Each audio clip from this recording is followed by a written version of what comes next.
قال الإمام سفيان بن عيينة رحمه الله: لا تتركوا الدعاء ولا يمنعكم منه ما تعلمون من أنفسكم، فقد استجاب الله تعالى لإبليس وهو شر الخلق.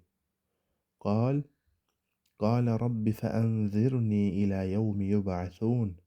قال فإنك من المنظرين.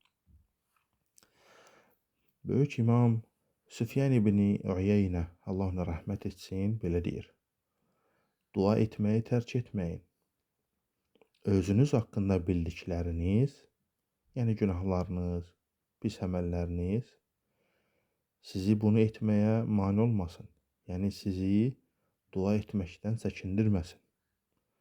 Düşünməyin ki, günahlarımız çoxdur, Allahdan uzaqlaşmışıq, Allah bizim duamızı qəbul etməz. Əksinə. Və sonra şeyx deyir ki, Allah Teala hətta iblisin belə duasını qəbul etmişdir. Baxmayaraq ki, o yaradılmışların ən şərlisi, ən şərli məxluqdur. Allah Teala onun belə duasını qəbul etmişdir. Və sonra ayəni zikr edir.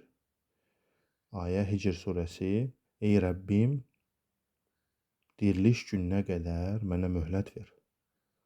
Allah Teala deyir, sən möhlət verilənlərdənsən.